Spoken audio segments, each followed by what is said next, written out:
Hello, my name is Jacques Derrida, and today we will be producing a post-structural reading of Joyce Carol Oates' short story Heat. Now, before we begin, let me be clear on a point that I like to emphasize in many of my writings. You need to throw out all of your preconceived notions that you may have structuralized on this text before we begin. My friend and French colleague Roland Barthes once remarked on the death of the author, the ubiquitous phenomenon in which once a work is produced, it then becomes independent of the author's hand and enters a free-flowing, decentered universe. To suggest that a universal, overarching structure frames our understanding of the narrative is futile and phallogocentric. Now, in order to illustrate this point, I will reference my 1967 book of grammatology, which stated that on page 158, reading cannot legitimately transgress the text toward something other than it, or toward a signified outside the text whose content could have taken place outside of language, that is to say, in the sense that we give here to that word outside of writing in general. That is why the methodological considerations that we risk applying here to an example are closely dependent on general propositions that we have elaborated above. As regards the absence of the referent of the transcendental signified, there is nothing outside the text. Well, I think we can readily see this decentered universe play out in the story. I know that throughout the narrative, the twins Rhea and Rhonda Kunkel often exhibit odd and paradoxical behavior when interacting with their classmates. In fact, on page 142, it says, "Sometimes they shrieked and laughed like they were being killed." That statement sounds linguistically quirky, don't you think? Indeed. Now, a typical structural critic would posit that this is a textual mechanism used by the author to foreshadow the inevitable death of the twins at the hands of Roger Whipple. However, in order to accept that interpretation, we first need to establish that the narrative has chronological unity, which, of course, it most certainly does not. Well, I know in one paragraph that the narrator expresses her disdain for the new twins that enter the high school in the 11th grade. But then in the next paragraph, an entirely unconnected reference to Roger Whipple's anaphylactic shock following the murder is made. This took me off guard, and it really made me question the oneness of the piece.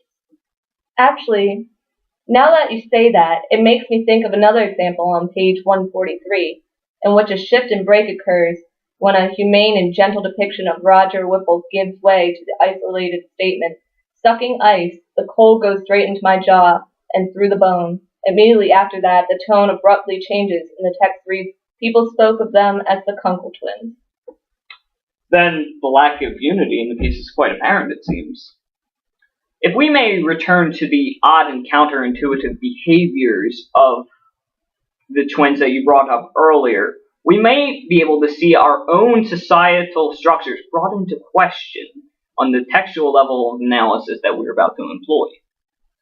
Throughout the text, the narrator exhorts the twins' liberality, the classical term liberality, and generosity, as they often share various goods and sweets with their friends.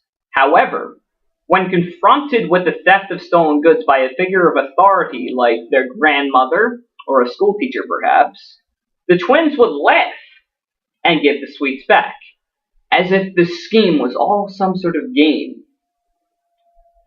The twins do not take ethical norms seriously, which brings into question the inherent validity of the laws in place as a social norm.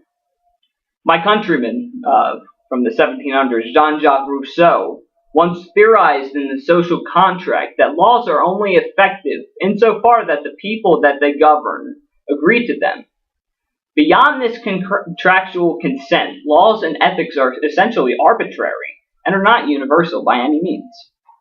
So, essentially, the twins reject the Enlightenment era notion that the man's reason governs the law of the world, and instead they support and prefer a civic system of anarchy. Exactly. Now, I would like to conclude with a reconsideration of the traditional structural thesis of pervading unity in a text.